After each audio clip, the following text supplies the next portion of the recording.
તરફ વડોદરાના વાઘોડિયામાં એક આધેડ તણાઈ ગયા। ઘોડાદરા ગામ પાસેની દેવ નદીમાં આધેડ તણાયા। નદીના પટમાં પસાર થતા હતા અને એ સમયે આ ઘટના બની। તેઓ જ્યારે નદીના પટમાંથી પસાર થઈ રહ્યા હતા ત્યારે અચાનક જ પાણીનો પ્રવાહ વધ્યો અને તેઓ તણાવા લાગ્યા। સ્થાનિકો દ્વારા આધેડની શોધખોળ હાથ ધરવામાં આવી છે। તો વડોદરાના ઘોડાદરામાં આ ઘટના બની કે શ્રમજીવી આધેડ દેવ નદીના પાણીમાં તણાઈ ગયા હતા। વધુ વિગત સાથે સંવાદદાતા રાજુ મંસૂરી આપણી સાથે જોડાઈ ગયા છે। રાજુ, આધેડ તણાઈ ગયા હતા નદીમાં, એમને લઈને શું અત્યારે વિગત મળી રહી છે? તેઓ મળ્યા છે ખરા?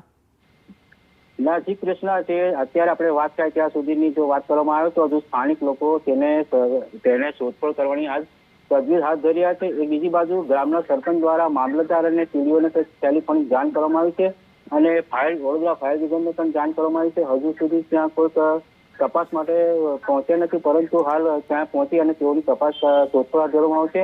પરંતુ સમગ્ર ઘટનાની જો વાત કરવામાં આવે તો જે ઘોડાદરા ગામના જે શ્રમજીવી છે જીનાભાઈ કારદાસભાઈ વસાવા, અરવિંદભાઈ વસાવાને ત્યાં ખેતી કામ કરતા હતા અને તેઓના ખેતી કામ અર્થે હળ અને બળદ લઈને નદી ક્રોસ કર્યા, તે પસાર કર્યા। તે દરમિયાન તેઓ અચાનક નદીમાં તણાઈ ગયા હોવાની ઘટના હાલ સામે આવી છે। ગ્રામજનો હાલ ત્યાં પહોંચ્યા છે। નદી કાંઠે ગ્રામજનો મોટી સંખ્યામાં એકત્રિત થયા છે અને સ્થાનિક લોકો દ્વારા હાલ તેઓની શોધખોળ કરવામાં આવી છે। પરંતુ જે રીતે છેલ્લા 2 દિવસથી પંચમહાલ જિલ્લાના ઉપરવાસમાં વરસાદ થઈ રહ્યો છે, તેને દેવ ડેમમાં પાણીની સતત આવકને લઈ રૂ લેવલ જાળવવા માટે દેવ ડેમમાંથી 415.60 ક્યુસેક પાણી હાલ દેવ નદીમાં છોડવામાં આવ્યું છે અને તેની જાણકારી ટીડીઓ દ્વારા સમગ્ર નદી કિનારાના જે ગામ વાઘોડિયા તાલુકાના નદી કિનારાના જે દેવ નદીના કિનારાના જે ગામો છે તેઓના તલાટી કમ અને સરપંચને જાણ કરવામાં આવી છે કે તેઓ સાવચેતી અને સલામતી રાખવામાં આવે, જેને લઈ કોઈ ઘટના ન ઘટે। પરંતુ આ ખેડૂત કઈ રીતે પહોંચે પણ એ ચિંતાનો વિષય છે, પરંતુ ઘટના બની જવા પામી છે અને હાલ સ્થાનિક લોકો દ્વારા તેઓને શોધખોળ હાથ ધરવામાં આવી છે